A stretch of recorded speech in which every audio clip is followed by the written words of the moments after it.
Ulan Feyzo, ne yapıyorsun oğlum? Öküz kimin kendini çifte sürmüşsen? He, öküzü Hacı Yusuf elimden almıştır Maho. Neden aldı elinden? Başlık parasının taksidi eksikti de beyim. Hani başlık paralarını da sen ödüyordun ha?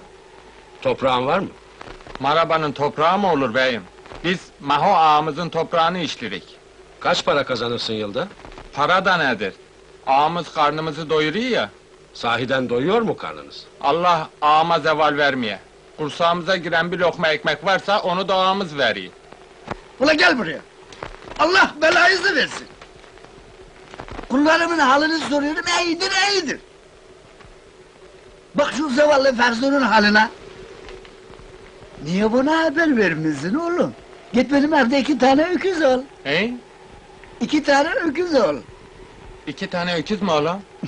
Borcun ne kadar yavrum senin? 6.000. Ferzu'ya 6.000 lira verin lan! 6.000 mi? Bana mı verirsin ağam?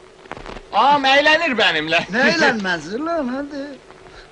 Vallahi ağamın başına güneş geçmiştir o. De git ulan alıklaşma hadi! Allah tuttuğunu altın etsin ağam. Vallahi senin gibi ağa dünyada yoktur ha. Ulan ben sana ananı zorundan!